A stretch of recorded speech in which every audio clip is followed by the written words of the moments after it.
Assalamu алейкум, урматтуу кадырлуу көрүүчүлөр жана угармандар. Кутмандуу кечиңиздер менен. Адаттагыдай эле дарыгерден кеңеш берүүсү назарыңыздарда. Бүгүн биз сөз кылып турган темабыз физиотерапия. Коногубуз болсо физиотерапевт Лирахан Султанмуратова эжекебиз. Эже, саламатсызбы? Кош келиңиз. Саламатсыздарбы, урматтуу угармандар жана көрүүчүлөр? Кутмандуу кечиңиздер менен. Биринчиден сизге рахмат, биздин чакыруубузду кабыл алып келип бергениңизге. Биринчи сурообуз ушундай болсун. Кененирээк түшүндүрмө берип кетсеңиз, физиотерапия деген эмне? Физиотерапия бул өзү физио анан терапия деген эки сөздөн турат.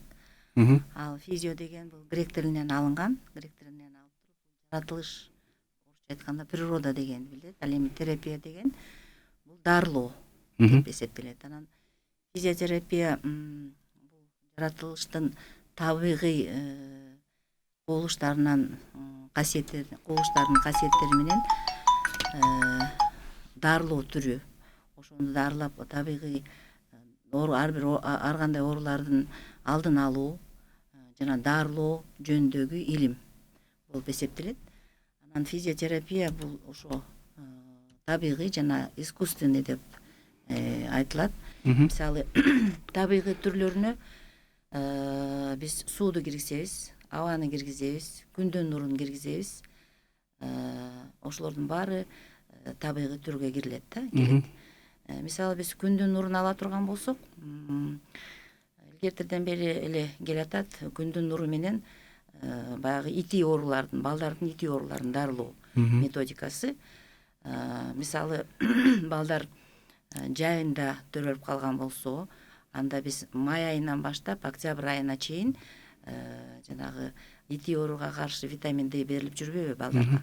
Ошолорго биз күндүн нуру аркылуу көчөдө прогулка жасап, үйдө күн тийген терезенин астына жаткызып, ошо ити оорусунун алдын алабыз да. Анда күндүн нуру менен баягы териге тийген күндүн нуру өзү естественный витамин D'ни выработка кылып чыгат да. Ошондо профилактика рахиттики чыгат. Ошо күндүн нуру менен. Бирок албетте эртең менен саат 11-ге чейин, түштөн кийин саат 5-тен кийин действие берет да. Ошондой эле күндүн нуру, мисалы, иммунитетти аябай көтөрөт. Иммунитетти көтөргөндө баарыбыз эле билебиз, жайкысын көлгө барып, загар алып дегендей, ошонун действиясы аркылуу бизде иммунитет көтөрүлөт. Анан ошол жердеги эле кумдарды басуу, таман аркылуу неменин баары ошо таманда болот да, рефлекторный зоналар деп коет. Ошо таман аркылуу кумду басып, ысык кумду басып, биз иммунитетти дагы бийик көтөрө алабыз да. Ушулардын баары физиотерапияга кирет. Ошол бул жаратылыштын табигый физиотерапиясына кирет да. Ошо күндүн нуру мисалы кирет. Анан суу деп айтып атабыз. Суу, мисалы, физиотерапияда да бир деңиздин жээгинде дарылоо, бул талассотерапия деп аталат да. Талассотерапия деген дагы бөлүк бар. Ошо деңиз жээгинде жана кумда басып, деңиздин абасы менен дем алган, бул талассотерапия. Бул болсо өнөкөт жанагы астма ооруларына, бронхолегочный заболевание деп коет, өпкө ооруларга аябай жакшы жардам берет. Мисалы, бул жактан өнөкөт астма бат-бат кармап, приступ болуп атса, көлгө барып, ошол жакта приступ совсем такыр болбой калып, анан ошол жерде жашап калган немелер көп да, көлдүн абасы менен. Бул аба, суу дарылайбыз да, естественный нелди айтып атам да азыр. Анан кийин табигый дагы биз сууларыбыз бар. Мисалы, толтура сууларыбыз бар. Жалал абад суу бар, Аксы, ысык жерден чыгат го, ошону айтып атасыз. Жерден, табигыйларды айтып атам да мен азыр. Табигый суулар бар. Ал суулардын составында өзүңүздөр билгендей сырттарында баары жазылып турат. Ал эми өзүнүн источниктен иче турган болсок дагы даамдары, алардын составдары, номерлерине жараша ар кандай болот. Мисалы, бирөө ашказан, иче карын ооруларга боло турган болсо, кээ бир суулар болсо суставтарга жакшы жардам берет. Кээ бирлери болсо успокаивающий, жана нерв ооруларына жардам бере турган суулар бар да. Ошондо бизде суу, аба, анан кийин тиги күндүн нуру менен дарылоо бул естественный пусть табигый жол айттыңыз да, табигый тургун ушул эже. ооба. Кайсы ооруларга жакшы ушулар? Эми жанагы айтылган профилактика айтып атпайбызбы, алдын алуу бул аябай жакшы да. Анан кийин оорулардын баардык эле түрлөрүнө булар жакшы жардам берет. Баягы курч оору, острый период деп атабыз го. Ошол убактарда буларды абайлап гана пайдаланышыбыз керек да. А курч эмес баардык ооруларга, баягы нерв системасынан баштап, сердечно-сосудистый деп коебуз, жүрөк кан тамыр ооруларына, ашказан, иче карын ооруларына жакшы жардам берет да. Баарынын эле пайдасы жакшы, суставтар ооруганда деформирующий остеоартроздор деп коебуз, майда суставтар ооруйт, ошолордун баарын эле жакшы жардам берет да. Бирок ар бирөөнүн составы ошо ооруга карата ичинде кайсы микроэлементтер бар, ошого жараша ичишет. Ошол сууларды дагы. Сиз табигый түрүн 3 түрүн айттыңыз, ооба. Ошого дагы кереби? Мисалы мен Воронцовкада дарылангам. Ал жерде ошо жана баткак бар. Ооба. Дагы баткак, грязелечение деп коет, анан парафинолечение, азокеритолечение. Табигыйга киреби? Да, табигыйга кирет да. Табигыйга кирет, бирок эми тазаланган болуш керек. Алар алып туруп, мисалы алып келип туруп, анан тазалап, анан тазалангандан кийин анан аларды койсо болот. Ошого кирет. Анан туздар жөнүндө дагы табигый деп дагы айтсак болот. Мисалы кочкорский туз жөнүндө айтсак болот да. Кочкор тузунда ал жерде көбүнчө аллергия боюнча жакшы жардам берет. Астмаларга жакшы жардам берет. Анан кийин ухо горло нос деп коебуз го, тамак, мурун, кулак ооруларына дагы, ухо горло нос ошолорго дагы туздар жакшы жардам берет. Анан өнөкөт жөтөлүп жана бронхолегочный заболевание деп коет, ошолорго дагы аябай жакшы жардам берет. Анткени туз өзүнүн составында баягы неме действиялары бар да, ошо непосредственно ошо слизистыйга барып тийип, анан ошонун организмден жакшы баягы астма болуп атканда организмде тоже аллергия болот да бирдекеге. Ошонун составы өзгөрөт дагы, баягы дем алуу системасы жакшырат. Бул туздар менен дарылоодо дагы. Эже ушул жерден тузга байланыштуу сурай кетейин. Шаарыбызда да ошондой жерлер ачылып калды. Ооба. Ооба. Бул деле ошол жана Кочкордогудай эле да. Ушун натыйжалуулугу дейм да. Ооба, ошондой эле. Мисалы мен шаардагы ачылгандардын Сеномед клиникасы жөнүндө айта турган болсом, ал жерде жакшы шахта деп коебуз биз, туз ачылды да. Ал жерде бир эле кочкорский туз эмес, кочкордун тузунда күрөөн кара келип атат да. Ал жерде дагы гималайский туздар бар. Гималайдан келген туздар да. Ошол жерге жакшынакай кылып адамдар отуруп эс алып, ошону дем ала тургандай болуп, анан кийин генератор бар. Генератору ошол жерде турат дагы, аны күйгүзгөндө майда частицалар болуп туруп, туз дагы ошо отурган комнатага чачырайт да. Ал жерге отурган адам мисалы келип кирет дагы 40 мүнөт отурат. 40 мүнөт отуруп, ошону бир 10 күн алса, аллергиясы дагы жакшы болот, астмасы да жакшы болот, бирок астманы дагы баягы острый период убагында эмес, баягы айтып коебуз го, мындай басаңдап турган убакта, ошондо ошолорду нетебиз. Андан кийин андан башка дагы жанагы бөрү жатыш деген оорулар бар, псориаз деген оорулар, кожный заболевание деп тери оорулары. Ошолорго дагы ошо туздун жардамы аябай зор да. Балдарга дагы ошо тузга келип отургузабыз, балдарды дагы.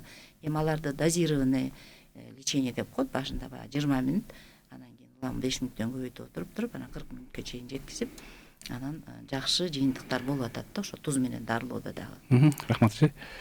Урматтуу көрүүчүлөр жана угармандар, сиздерде бүгүнкү темабызга байланыштуу суроолор болсо, бизге жиберсеңиздер болот. WhatsApp номерине, номер 705 96 94 41 номерине жиберсеңиздер, эжебизден жооп алып бергенге аракет кылабыз. Жана дагы эскерте кете турган нерсе, биздин радиону интернеттен уккуңуз келсе, Play Marketке кирип, ал жерден онлайн радио деп тиркемени көчүрүп алсаңыз, биздин радиобузду уксаңыз болот. Жана азыркы биздин түз эфирде чыгып аткан радиобуздун толкуну Насыйкат радиосу 90,9 FM. Анан эже жана башында сиз эки бөлдүңүз эле, табигый, анан кийин искусственный деп коебуз. Ошо экинчи түрүн айтып берет окшойсуз эми азыр? Экинчи түрү болсо бул искусственный түр деп атайбыз. Бул ошо табигый түргө жакындаштырылып, искусственный электрический ток аркылуу действие кыла турган түрлөрү бар да. Анан алардык болсо электролечение деп коет. Непосредственно ток менен. Эми анын түрлөрү дагы көп. Ошо түрлөрүн айтсаңыз. Вот электролеченияга киргенде электролечение, ток гальванизация, электрофорез деп коебуз. Ошол ток низкой частоты деп аталат да, низкое напряжение аябай. Ошолор менен биз дарылайбыз. Электрофорез, гальванизация. Гальванизация бул өзү токтун өзү менен эле дарылоо да. А электрофорез биз уже дары кошуп дарылоо болот. Дары кошуп дарылайбыз да. Ушуну кандайча жол менен ушул ошондо бизде мунун эмне преимуществосу бар да, ошо ток менен дарылоодо. Мисалы, ток анан кийин дары да кошуп. Дары кошобуз да. Анан бизде мурдатан бери изучать этилип келет, ошо дарылар иондорго бөлүнүш керек негизинен. Баягы физиканын правилалары боюнча плюс-минус иондор болот да. Ошонун плюстары, например, анион деп аталат, минустары катион. Баягы физика боюнча ошондой да. Ошо дарылар дагы мурдатан эле доказательный медицина болуп иштелип чыгып, ошо дарылардын бөлүктөрү бар да. Ошондо кайсы иондорго бөлүнөт. Бизде электрофорезде дагы ошо ток менен беребиз дагы.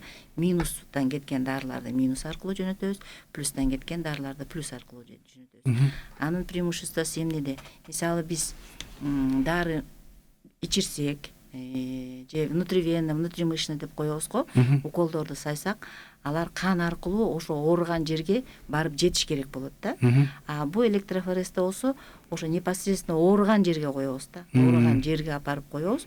Ошол жерге барып туруп, мисалы, дарылардын түрлөрү бар да, противовоспалительный, рассасывающий деген түрлөрү, антибиотиктер дагы коюлат.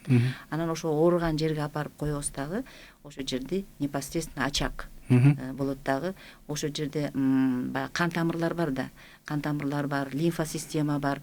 Мисалы, отек болуп турат, удар болду, ошол жерге электрофорез калиот, мисалы, рассасывающий кое турган болсок, ал ошол жерден иондор тияка келет дагы. Кан тамырлар, любой удар болгондо, мисалы, мен мисал кылып атам да, удар болгондо ал жерде баягы кан тамырлар үзүлөт, лимфа система үзүлөт дагы, тромб образоваться этип, маленький эми капиллярлар чейин, ошондон кан тамырлардын жүгүрүшү жакшы кыймылдабай калат дагы, бизде ал жерде отек пайда болот да. А биз жана токтун жардамы менен местно ошол жерге беребиз дагы, ошол действие берип туруп, майда кан тамырлар ачылып, баягы лимфа система, кровеносная система дегендердин баары ачылып, баягы кандын жүгүрүшү жакшы болот дагы. Баягы биздин очагыбыз рассасывать этилип, батыраак действие берилет. Сиздер кайсыл жер жабыркаган болсо да ошол жерге жабыркаса ошол жерге коебуз. Анан электрофорезтин дагы, ультразвуктун дагы после действия дегени бар да. Биз мисалы азыр эле коюп туруп, анан азыр эле жакшы болуп, мисалы противоболевой азыр эле болот да. Снимать этебиз ооруп аткан жерин. А жанагы отектун болсо после действия деген бар, ал жерде лекарственный депо пайда болот. Жана дарылар ошол жерде сакталып калат да, сакталып, эми таралып да жатат, бирок сакталып да калат. Ошо сакталган дарылар акырындап в течение месяца, бир айдын ичинде дагы ошол жерди жакшылап оңдоп, дагы дарылоого көмөк көрсөтөт да. Бул электрофорез деген. Электрофорез. Ошондой же, мисалы, салттуу медицинада бизге жана дарыларды укол аркылуу организмге кирет, туурабы? Сиздердики ток аркылуу кирет экен ошондо, ооба. Ток аркылуу кирет биздики. Анан кийин бул электролечение боюнча да. Электролечениянын ошо түрлөрү, электрофорез дагы түрлөрү бар. Анан электролечениянын светолечениясы бар. Электролечение, светолечение бул жана мен айтып кеткендей, бул УФО, ультрафиолетовое облучение деген болот да. Бул УФО биздин күндүн нуруна окшош. Ошо УФО, ультрафиолетовый. Көлдө айтабыз да, мисалы, түштө барба, УФОлор аябай, ультрафиолетовое облучение күчтүү болот. Зыяндуу нурлар деп, зыян нурлар келет деп айтабыз да. А бул УФОдо болсо, бул керектүү гана нур кетет дагы. Нур кетет дагы, жанагындай эле профилактика рахита деген кетет. Мурда болсо УФО аркылуу, мисалы, боюнда бар аялдарды ушундай тургузуп туруп, алардын курсактарына УФО облучение жасатылчу да. УФО облучение жасачу. Эмнеге? Потому что ичиндеги балага уже түйүлдүк кезинде эле мындай уже чоңураак сроктордо баягы рахитти профилактика кылыш үчүн, алдын алуу үчүн, ошондой ити балдар төрөлбөш үчүн ошондой УФОлорду жасалчу да. Ошондойду кылабыз. Анан УФОну дагы кайсы жерлерде кожный заболевание деп коебуз. Жана псориаз, лишайлар болот. Ошого непосредственно УФОну беребиз, алардын да дозировкасы бар. Эгер аны көбүрөөк дозировка кылсак, жанагы терилерде азыр курттар пайда болуп денелери кызарып, беттери кызарып да жүрүп атпайбы? Ошолорго биз ударный дозаны берсек, баягы шелушение болуп тиги жерди күйгүзөт, кадимкидей күйгүзөт дагы, баягы тазаланат. Лишайлар, псориаздар ошолордун баары тазаланат дагы. Анан УФОнун действиясы ошондой болот да. УФО лечениясы ошондой. Анан жана айтып кеткендей, магнитотерапия деген бар, дагы бир түрү. Магнитотерапия бул дагы баягы плюс-минус деген сыяктуу болот да. Бул дагы жаңы травмаларга, анан ооруп атканда мисалы отек шишип кетет го, суставтар шишип кетет. Ошондо биз магнитотерапияны беребиз. Магнитотерапиянын дагы свойствосу ошондой эле, майда кан тамырларды ачат. Мунун эч кандай тепловой процедура эч кандай сезилбейт, адам сезбейт. Кээ бир адамдар айтат, неге мунун ысыгы жок, мага действиясы жок болуп атат го деп келишет да, особенно травма алгандар. А бирок баягы результаты аябай жакшы болот да. Буда дагы майда кан тамырлары ачылып, лимфосистемалары ачылат дагы. Ошол жерден кан жүгүрүшү жакшы болот дагы. Ошондон жакшы результаттар болот. Жана сөз арасында Сеннамед клиникасы жөнүндө бир аз сөз кылдыңыз. Азыр ошол боюнча айта кетсеңиз, ошол жерде эмгектенесиз өзүңүз, Ооба, ошол жерде поликлиника боюнча айтсаңыз. Сеннамед клиникасында мен айтып аткан физиопроцедуралардын баары бар да. Анан бул жөн эле физиопроцедураларга дагы көп нерселер кирет. Мисалы ал жерде физиопроцедураларды айтып өтөйүн. Шахта бар. Аябай жакшы шахта бар. Жанагындай гималайский туз менен, кошкорский туз менен камтылган лечениясы менен, генератору менен майда ион түрүндө туз чачырап турат. Лечениясы аябай жакшы результаттан. Фитобочка деген бар. Фитобочка бул фитобочка деген, фито бул чөп дегендей билинет да. Ал болсо жана карагайдан жасалган бочка болот. Карагайдан жасалган бочка. Ал жерде адамдын башы өйдө чыгып турат да, анткени аба менен гана дем алып турат. Мисалы сауналарга барса, ысык аба болуп туруп адам дем алышы кыйын болот да. Ал жерде только дене. Ал жерден пар чыгат. Пар чыгат дагы, астында дагы дары чөптөр коюлган болот. Ошо дары чөптөр менен баягы организмдеги биринчи тердеп шлактардын баары чыгат, и дары чөптөр дагы ошого действие берет да, лечебный действиясын берет. Анан ал фитобочкага биз башында азыраак-азыраактан коюлат. Чыдагандар бар, чыдабагандар бар. Действиясы аябай сонун. Азыр келип лечение алып атат. Анан Кайсы ооруларга болот? Ал бүт эле баардык ооруларга кете берет да. Анан мен противопоказаниясын общий айтып кетейин, же азыр эле сразу айтып бериш керек? Азыр сиз клиника боюнча айтып берем деп аткансыз. Клиника боюнча. Ошо фитобочка бар. Фитобочкадан чыгып туруп укутывание деп коет. Укутывание жасайт. Ал жерден дагы кайра биринчи оройт. Оройт. Укутывание деп жаткызып коет дагы, аны ороп коет дагы. Баягы фитобочкадан тер чыгат, анан калган тер ошо укутываниедан. Анан обслуживание арден чай берет, тер чыгара турган чайларды берет, дары чөптүн дагы чайларды берет. Ошо именно фитобочканын ичинде эле болот. Анан ал жерде кечип коесуз, ошо клиникада бир гана салттуу медицинаны эмес, элдик медицина, ошонун баары айкалыштырылып жасалган. Эми дарылоо жолдору, дарылоо жолдору. Эми Сеннамедде болсо баягы интегративдик медицина, ошолорду чечимдеп берип койсуңуз. Холистикалык метод менен деп лечение деп атабыз да. Интегративдик медицина, холистический метод лечения деген болуп атат. Эгерде башка больницаларда, мындай клиникаларда жалаң эле салттуу медицина менен дарылай турган болсо, ал жерде элдик медицинаны да кошулуп атат да. Элдик медициналарга ал жерден хиджама кошулат. Дем салуу бар. Азыркы заманда эмнеге ошондой болуп атат? Анткени көрүп атасыз да, баары эле психология менен байланыштуу. Адам ооруганда дагы биринчи кезекте нерв системасы жабыркайт экен да. Нерв системасы жабыркап, бирдекени ойлонуп, кандай болуп атат, эмне болуп атат деп, ошо нерв системасы жабыркагандан башка органда башка организмде жүргөн оорулар да козголуп, анан кийин күчөп кетет экен да. Берки немелерде салттуу медициналарда деле эми результаттар аябай сонун эле, бирок ал жерде мурда Союз убагында как-то бир щадящий метод деген болчу эле да. Азыр наоборот ал медицинада ударный метод деген болуп атат.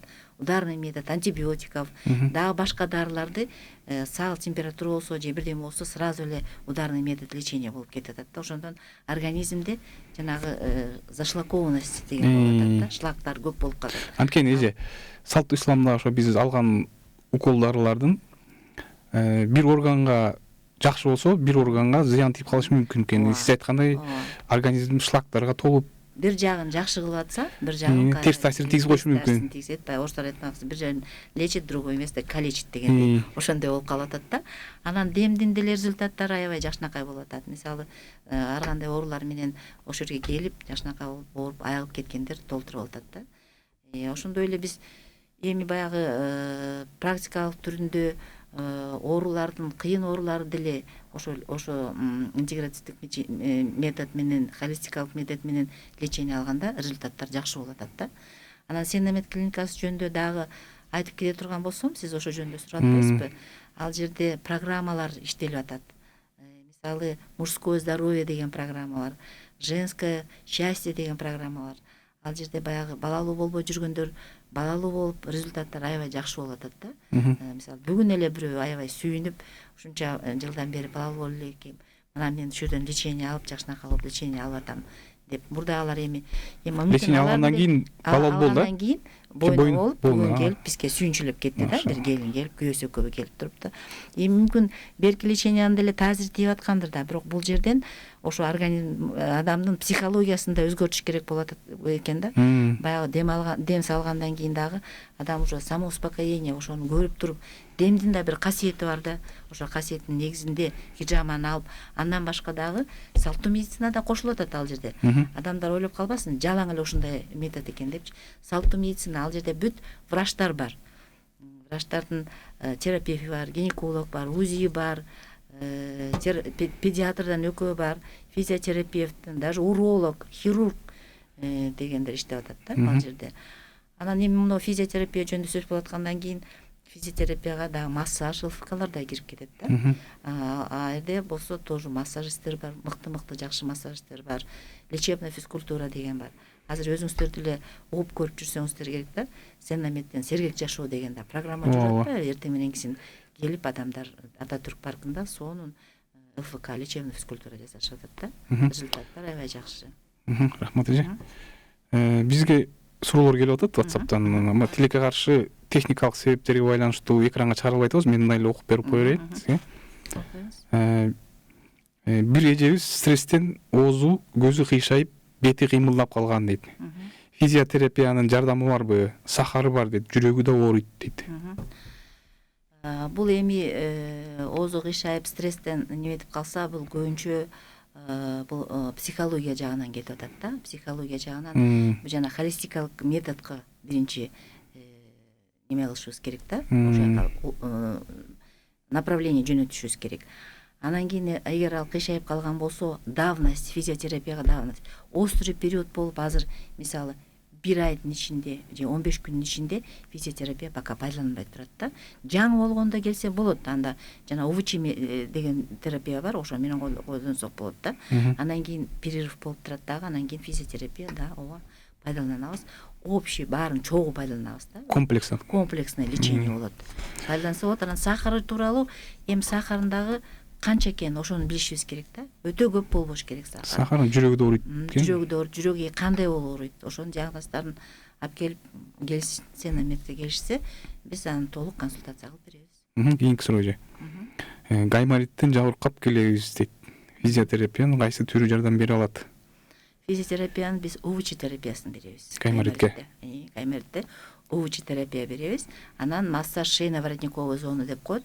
Ошо шейно-воротникти массаж жасайбыз. Анткени бүт баары шеядан башка кетет да. Ошон үчүн массаж беребиз, УВЧ беребиз. Жана эже.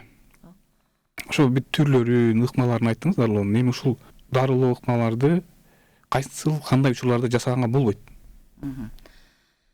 Эми дарылоо ыкмаларын жана айтылып кеткендей, бүт курч убагында, мисалы острый период деп коебуз да. Ошо острый периодто жасаганга болбойт. Мисалы температурасы бар. Адамдын температурасы болуп, бүгүн эле аябай шалдырап жатып калса, ошол убакта биз физиотерапияны колдонбойбуз. Анан кийин онкологический заболевание деп коебуз. Онкозаболевание. Ошолордо дагы колдонгонго болбойт. Аларга такыр колдонгонго болбойт. Алга такыр колдонгонго, физиотерапияны колдонгонго болбойт, бирок холистикалык метод менен бизге келип консультация алып дарыланса болот да. Бизде физиотерапияда онкология пайдаланбайт. Острый периодто айттык, онкология болбойт. Анан кийин кан кровотечение болуп атканда, мисалы аялдардын жана айызы болуп аткан убакта тоже физиолечение койгонго болбойт. Анан өттө таш болсо, бөйрөктө таш болсо тоже колдонгонго болбойт. Эмне үчүн? Анткени биз жана методун айтпадыкпы? Майда кан тамырлардын баары ачылып, өттүн жана проходдордун баары расширяться этет да, бөйрөктүкү да расширяться этип, баягы турган таш козголот дагы, козголуп ал приступ берип калышы мүмкүн да. Анан майда чүйдө песоктор болсо, анда биз атайы тиги пациентти эскертип, мына момундай болуп калышы мүмкүн. Эгер сиз ошого макул болсоңуз, анда биз жасай беребиз дейбиз. Анан гнойный заболевание деп коет. Сырттарын аябай гной чыгып турган убак болсо, тоже пайдаланууга болбойт да. Ириңдеп аткан болсо. Анан кожный заболевание жана жугуштуу, инфекционный жугуштуу ооруларда тоже пайдаланууга болбойт да. Ошо анан ар бирине пациенттердин ар бирине индивидуальный подход. Бул общий противопоказаниясы, анан келгендерге мисалы индивидуальный подход болот да, ар ким пациенттерге. Кийинки суроо же. Так, аллергический астма кандай жол менен толук айыктырса болот? Аллергический астма эми азыр көбүнчө жанагындай салттуу медицина, современный медицина деп атпайбызбы? Ошолор менен аяктырса болот. Мындай дарылайт, ошону острый периодто.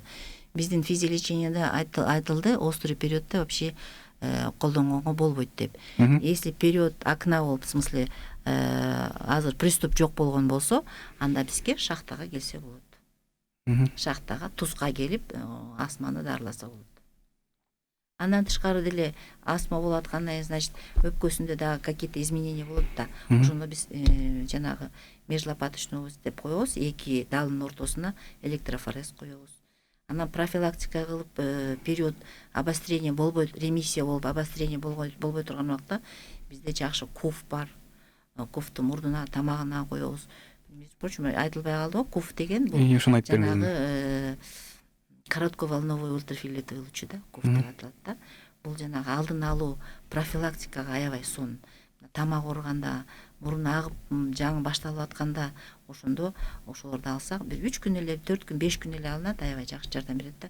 Гнойный ангиналар болуп атканда, непосредственно жанагы луч тубусу бар, мындай тубусу менен ошол направление кылабыз дагы, ошону лечение кылабыз.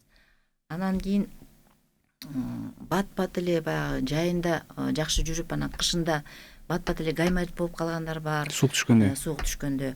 Ошолорго алдын алып, мисалы жаз күз куф лечение, профилактический куф лечение кылсак болот да.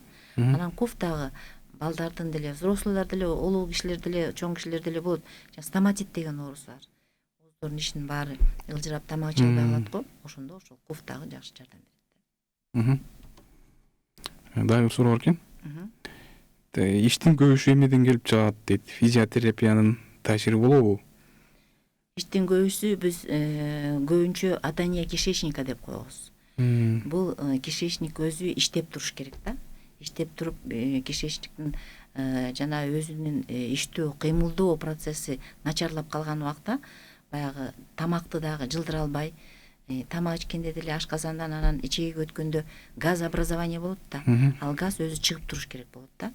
Анан момундай ичи көпкөн убакта бизде физиолечениеде электростимуляция деген бар. Электростимуляция деген бар. Ошону биз по ходу толстого кишечника дейбиз, баягы биринчи тонкий кишечник, анан жоон ичеги кирет да, жоон ичеги кирип туруп, анан барып прямой кишкага келет.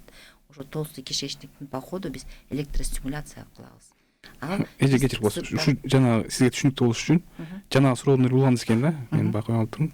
Жана ич көпкөндө адышка пайда болот дептир да. Ооба. Анткени ич көпкөндө эмне үчүн адышка пайда болот? Ичи көөп атат да. Ичи көөп, мурда курсагы жакшынака болуп турса, ичи көпкөндөн кишечниктердин баары ичинде газ болгондон кийин бизде диафрагма деген бар. Диафрагма бул өпкө менен кишечниктин ортосун бөлүп турат да. Ошондо этип турат да мындай. Ал диафрагма дем алганда өйдөлдүү болуп турат. если биз ошо ичибиз көбүп турса, диафрагманын кыймылдашы начарлап калат дагы, ошондон одышка болот. Анткени экскурсия легкого полностью до конца ачылбайт. Анткени асты жакта кишечник көйлөп турат да. Ошон үчүн баягы дем алганда, мисалы диафрагма мурда мындай кыймылдап турган болсо, анда бул өйдө кыймылдайт да, ылдыйт до конца түшпөй калат. Ошондуктан одышка пайда болот. Кишечник катание болгон үчүн. Жана электростимуляциянын жардамы менен биз баягы ичегилердин иштешине жардам беребиз, стимуляция кылабыз. Ошондон анан газы отходят. А если каловый массалар болсо, каловый массалар кетет. Көбүнчө бул жана послеоперационный больнойлордо да көп болот да. Кишечниктин операция кылгандан кийин уже адам баягы туруп басып жүргөндө кишечник иштейт да. А бул жатасың, постоянно жаткандан кийин баягы кишечник иштеп калат. Жок, спайка жок, бул жерде атания, просто кишечниктин иштеси жакшы болбой калат да. Ошондо биз мисалы реанимационный больнойлор болобу, хирургический послеоперационный больнойлор болобу, ошолорго дагы биз электростимуляция кылсак, газы чыгат и немеси каловый массалар да чыгып жардам беребиз да. Физиолечениянын электростимуляциясы ошо көпкөнгө жардам берет. Астма боюнча айтып өттүк андан мурун. Астмага туз эң жакшы болсо керек, э? Ошо тузду мен айттым. Туз шахтага келиш керек. Астмага ошо туздан дем алыш керек. Сенамед клиникасында бар, э? Ооба. Сонун жакшынакай шахта бар. Ошол жерге келсе болот. Сенамед клиникага 40 мүнөт отурат, дем алат. Анан кийин бирок 10 күн, 12 күн, 15 күнгө чейин келе берсе болот да астмага. Бирок период ремиссии деп коебуз, не в период обострения, период ремиссии деп коебуз, ошол убакта келиш керек. Анан жаңы келгенде баягы туз баары раздражает да, кичине кашлевой рефлекс пайда болот. Анткени частица тузду, частицаларды тамакты раздражение кылат да. Бирок ошон үчүн жаңы келгенде где-то бир 20 мүнөт, 30 мүнөттөн азастан көйүтүп, анан уже организм көнгөндөн кийин биз уже 40 мүнөткө чейин отургузабыз. Анан туз аллергия менен жабыркагандарга дагы эң жакшы болсо, жабыркагандарга да аябай жакшы жардам берет. Ошо тузга түшүп, көбүнчө аллергия менен азыр острый периодда болбойт деп атабыз, бирок ремиссия болгон убакта эң биринчи бизге келип туруп ошо немеге фитобочкага түшсө жакшы да. Биринчи процедура фитобочка. Эмне үчүн? Анткени ал жерден тердейт да. Тердеп шлактардын баары чыгат. Анан астында турган дары чөптөрдүн да касиети бар. Алардын дагы действиясы болот дагы, баягы ороп коебуз, укутывание кылып терилер тазаланат. Чыгып отургандан кийин шахтага келсе, ошондо тердин, кожанын пораларынын баары ачылып калат. Анткени тер менен бүт баары шлактардын баары чыгып кетти да. Ошондо дем алуу органдары дагы жакшы болот. Фитобочкада баягы ысык бар болгондон биздин баягы кабыргаларыбыздын ортосунда билесиздер, омуртка менен кошулушкан жерде жанагы связкалар бар, суставтар бар да, мелкий суставтар бар. Ошол жерлерде деле мисалы аллергия жөнүндө сөз болуп атса, экскурсия легких, жана мен айтып аткан экскурсия легких, мурда ошол жер катып турган болсо, под действием вот этот пар аркылуу баягы кабырганын кыймылдашы аябай жакшы болот да. Кабырга менен омуртканын ортосунда кыймыл жакшы болот да. Баягы экскурсия легких жакшы болуп, анан тиги немеге шахтага киргенде дем алуу органдары менен баягы организмде биз биринчи могу верхний дыхательный пути деп коебуз, бронхи, трахея, анан кийин бронхиоли, там тиги альвеолы дегендерге чейин баягы туз сиңет дагы, ошонун действия аябай жакшы болот. Бул жерде деле ошо комплексный лечение кылыш керек да. Бир эле муну алып кете бербей, комплексный лечение кылса, ошондо натыйжасы жакшы болот да. Физиотерапиянын сөөк ооруларына дагы абдан эле жакшы болсо керек. Мисалы артрит, ошо артриттер, сөөк, бул сустав оорулары да. Сустав ооруларына мисалы деформирующий остеоартроз деп коебуз, болезнь Бехтерева деп коебуз, ал жанагы коймулчак копчик менен баягы адамдардын походкаларды өзгөрүп калат го, мындай эңкейип мындай болуп калган түрлөр болот. Ошо болезнь Бехтерева, деформирующий остеоартрозторго, ошолорго дагы физиотерапия жардам берет. Бул деле ошондой. Эгерде жанагынтип бочкага түшсөк, бочкага түшүп тердеп неметкенден кийин суставтар катып калган да артрозтордо. Ошо суставдын кыймылы дагы жакшырат дагы. Межсуставной щель деп коет. Баягы суставдын ортосунда щель болуш керек. Эмнеге? Потому что эки желиктин кошулган жеринде пространство болуп, ошол жерде жидкость болуп, өзүнө керектүү жидкость. Анан движение, жакшы движение болуш керек да.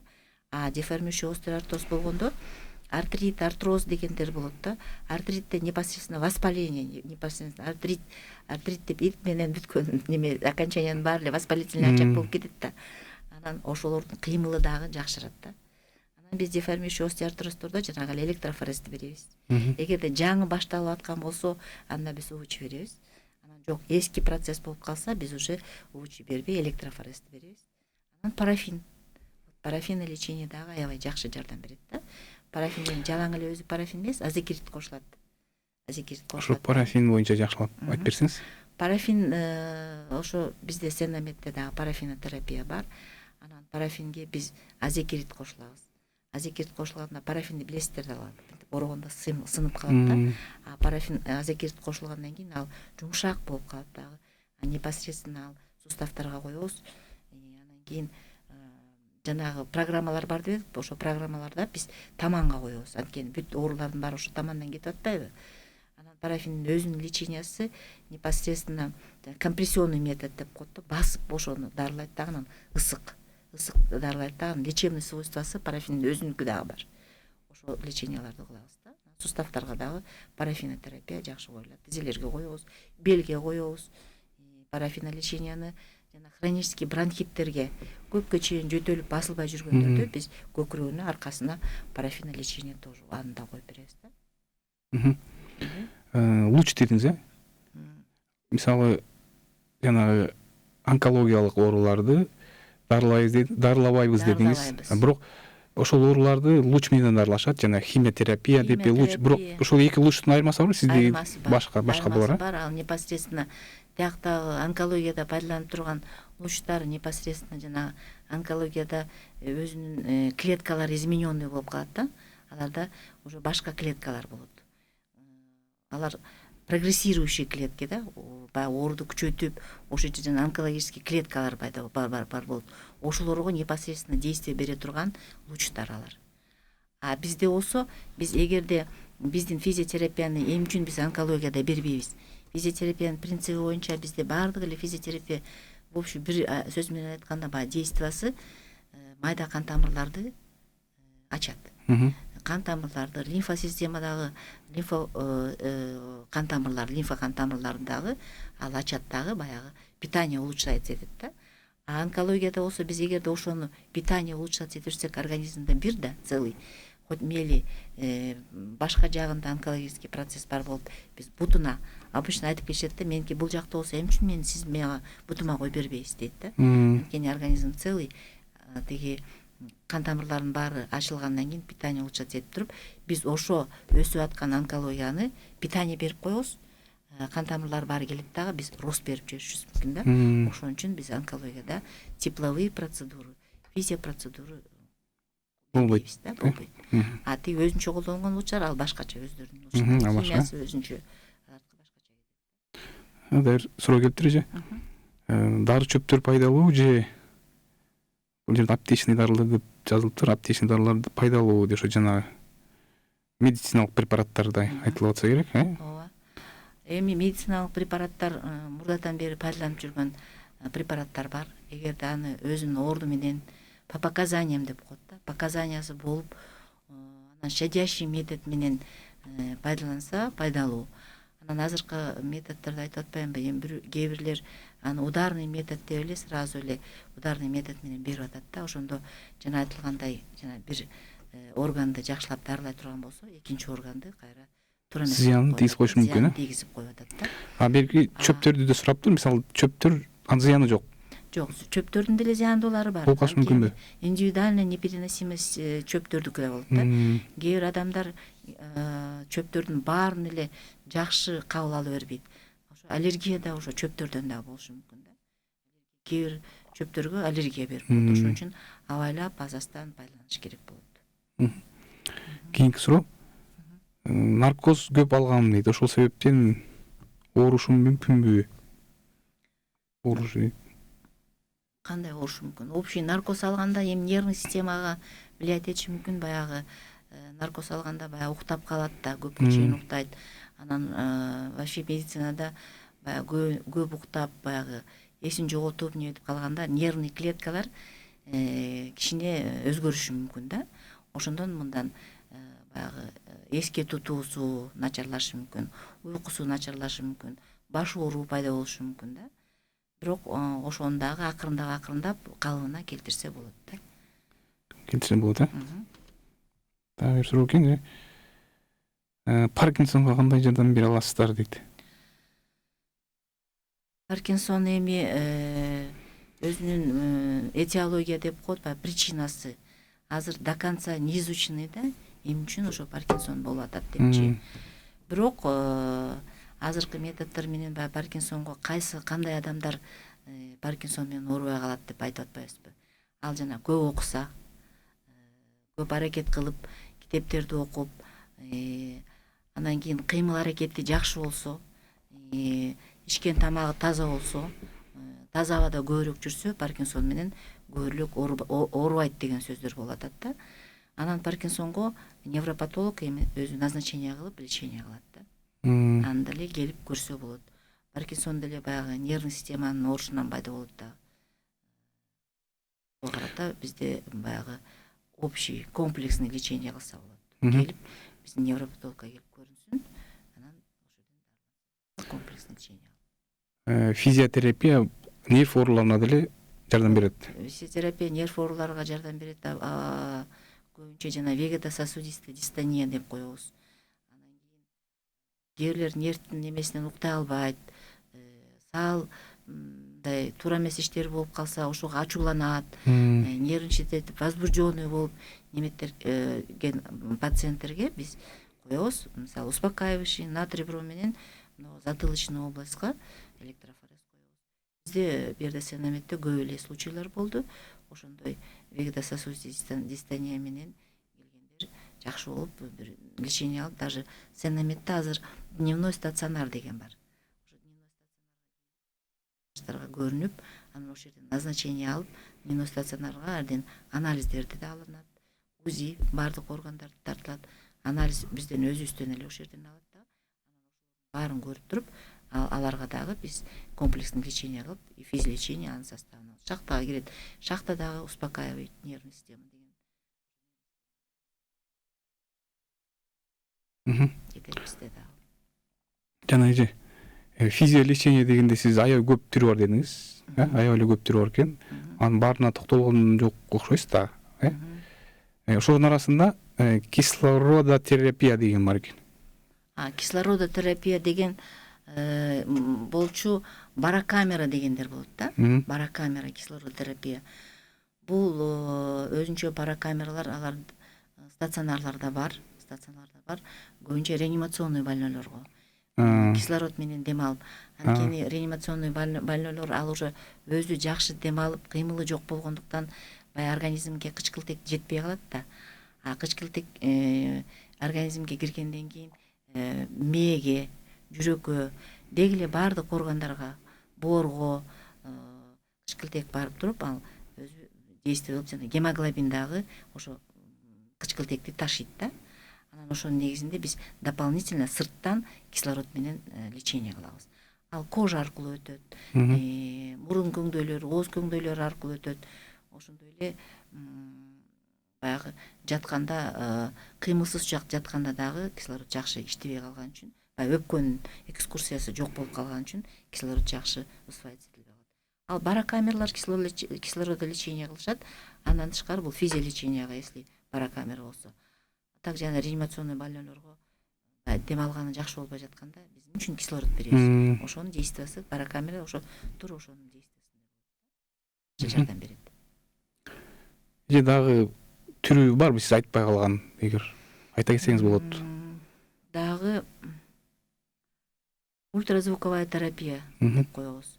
Ультразвуковая терапия бул механические колебания деп коет. Механические колебания аппараттары дагы ошо ультразвук мындай тил менен айтканда үтүктөгөн сыяктуу болуп дарылайбыз да. Бул кайсы ооруларга ультразвуковая терапия? Бул көбүнчө посожоговый рубцы деп коебуз. Катып калат го, ожог болгондон кийин, күйгөндөн кийин катып калат. Послеоперационный рубцы деп коебуз. Ошолорду тери катып калат ошол жерге да. Жанагы операция кылгандан кийин кескен жери кайра бүткөндө катып калат. Ошолорго пайдаланабыз. Андан кийин гинекологический заболевание деп коебуз. Баягы трубалары спайка болуп калат. Трубалары спайка болуп калгандан кийин баягы боль болот, бесплодие дагы болушу мүмкүн. Ошо гинекологический заболеванияларда тоже ультразвуковой терапия кетет. Анан биз азыр айтып атабыз, азыр аябай көп болуп кетти, грыжа деп айтып атабыз го.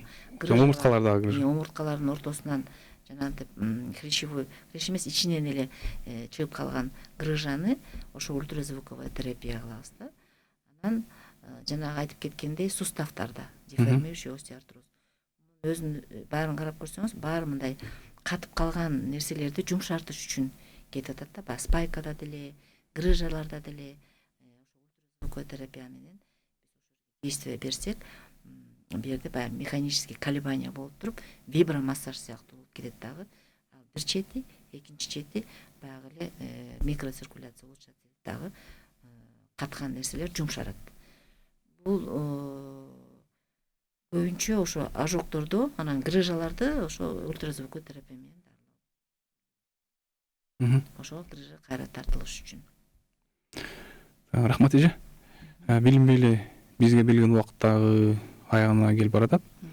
Сизге эркин микрофон, ушу өзүңүз эмгектенген клиниканын дарегин айтып, угармандарыбызга, көрүүчүлөрүбүзгө кеңештериңиз, каалоо тилектериңиз болсо айтыңыз. Урматтуу угуучулар, физиотерапия жөнүндө маек болду. Сенемет клиникасы жөнүндө айта кете турган болсок, Сенемет клиникасы Баха, бурдагы Баха Аса Садырбаева 369 номеринде жайгашкан. Мен айтып өткөн бүт бардык физиотерапия, андан тышкары врачтардын бардык түрлөрү деп коеюн эми. Терапевт, гинеколог, хирург, уролог деген врачтардын баары бар. Ал жерден эч жака чуркабай эле анализдерди дагы ошол жерден тапшырса болот. Лаборатория да барбы? Лаборатория бар. Ал жерден дагы жанагындай дневной стационар бар. Башка жактан, алыс жактан келип, жатакана издеп жүрбөй эле ошол жерден келип, жатып дарыланса да болот. Күндүз келип, процедураларды алып дарыланса болот. Процедурный кабинет бар, аябай жакшы процедурный кабинет. Келип жана уколдорду, капельницаларды алса болот. Биздин Сенемет клиникасы эртеден бери айтылып аткандай баягы холистикалык метод менен, интегративдик метод менен лечение кылып, баягы салттуу медицинаны, мурдадан бери колдонуп келген медицинанын өзүн эле байланбастан чогуу алып, элдик медицинаны да кошуп дарылап жатабыз. Анан ошонун результаттары аябай жакшы болуп атат да. Келиңиздер, комплекстүү лечение алып кетиңиздер. Рахмат эже. Сиздерге да рахмат чоң. Сиз дагы ден соолуктуу болуңуз, иштериңизде ийгилик болсун. Элибиздин ден соолугуна кам көрүп, кызмат кылып жүрө бериңиз. Сиздерге да ийгилик, өркүндөп өсө бериңиздер. Бизге окшогон медиктерди тап келип, кеңештерин ала бериңиздер.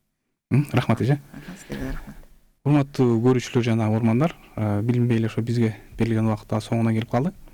Бүгүнкү эфирде айтылган кеңештер сиздер үчүн пайдалуу болду деп ишенебиз.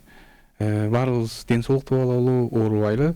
Кийинки эфирлерден көрүшкөнчө Кудай буйруса, саламатта болуңуздар. Салам алейкум.